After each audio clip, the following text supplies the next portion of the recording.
a man like consistency, and he mentioned it earlier on. And what I mean is that if you're going to be a nice lady, and that's who you are, be nice. Okay? And let the person like you because you're nice. If you're going to be a hard, mean person, be hard and mean throughout.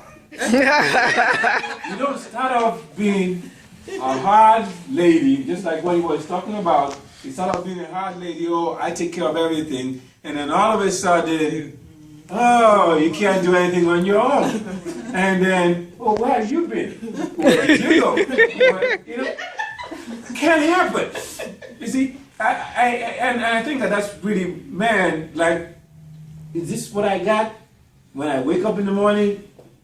The eyes are going to still be there, and everything is going to be there. It's going to be the same person that I went to bed with. You don't like my false eyelashes? No, I don't like your false eyelashes. A concept of I didn't need anybody. I could take care of myself. And so even though we got married, and it was my, he asked, and it was my decision to get married. I wasn't pregnant or forced to get married. After we got married, I started to really have doubts about whether this was what I wanted for my life.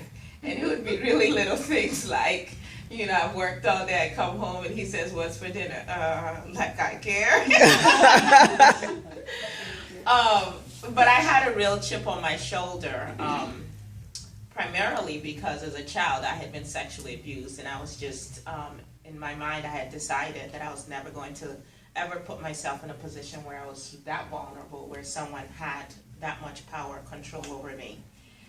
But I didn't realize that there was a link to how I was acting and what had happened, And so one of our really bad arguments, well, at least on my side, was I was about to take the garbage out, and he came and he was like, oh, I'll take that for you. Now, that's a really sweet thing, right?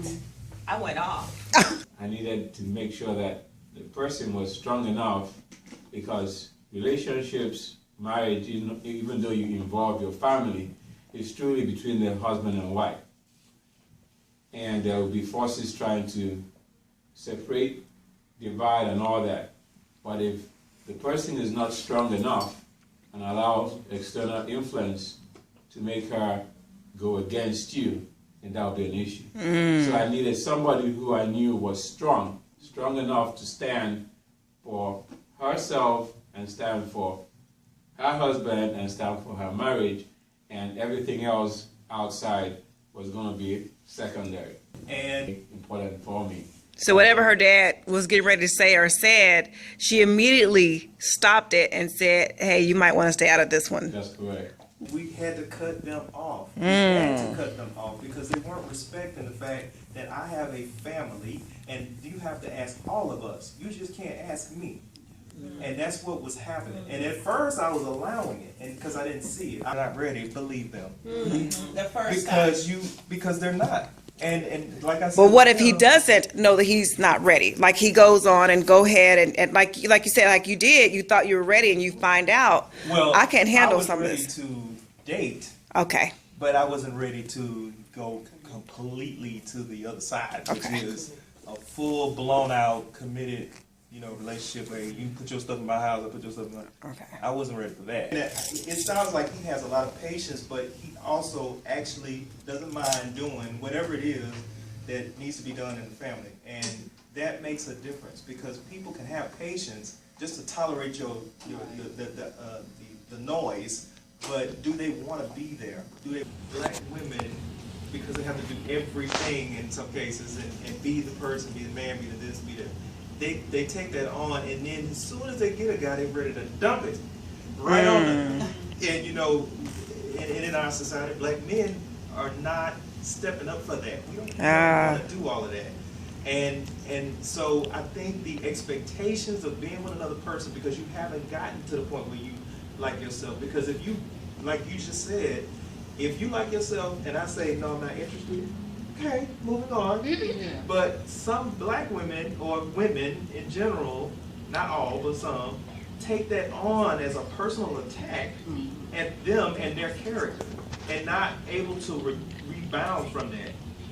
It's not a personal attack. If I don't see it, that's my fault. I think you never, don't you ever think about cheating on me or stepping out or whatever?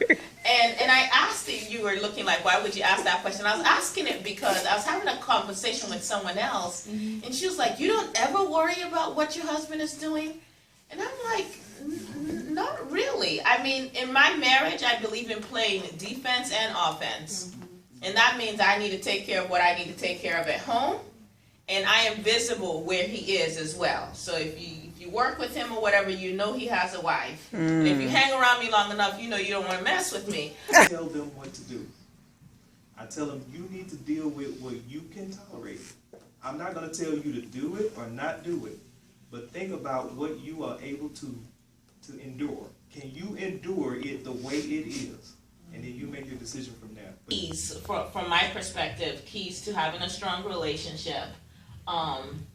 God first. Food, sex, and being able to communicate.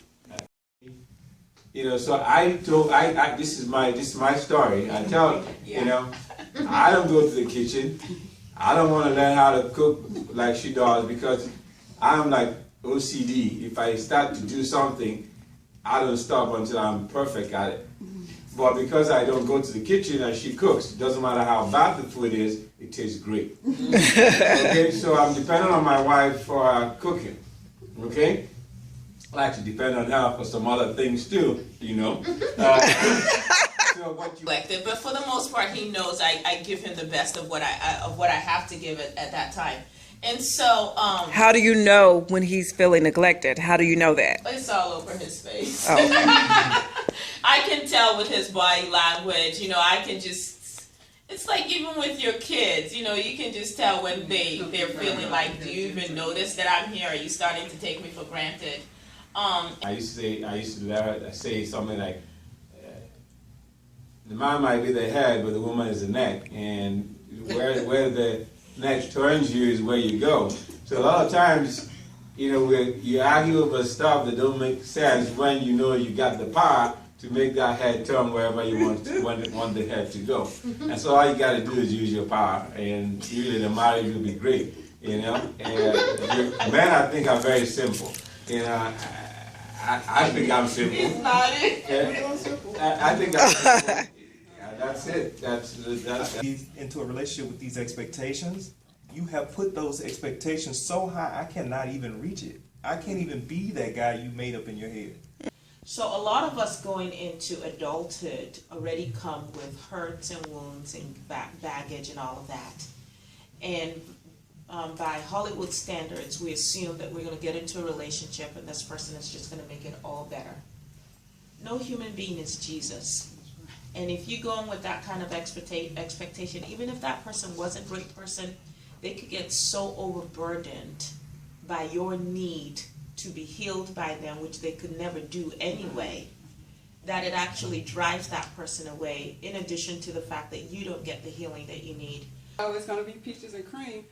Oh, when I said I do, the responsibilities just were like overwhelming, and then we had our child and we had other kids, and it's like it was so much, we didn't know how to balance the work life and the military and all those things, those outside influences that came in and infiltrated our marriage. So it eventually killed our marriage. So if you really don't know, if you come into a marriage and you don't know what you're getting into, and you don't, because to me I say, okay, people there go get a driver's license. You got to go take a class for that.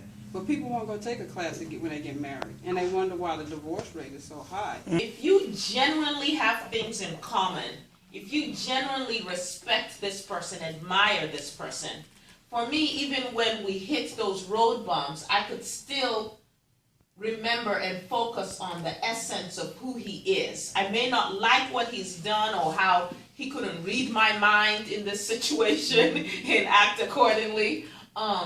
But I know who he is at his core. And whatever the case may be is get to the point where you really enjoy your own company. And at that point, you're probably in a better state of mind to make a good choice about who you want to give that opportunity to.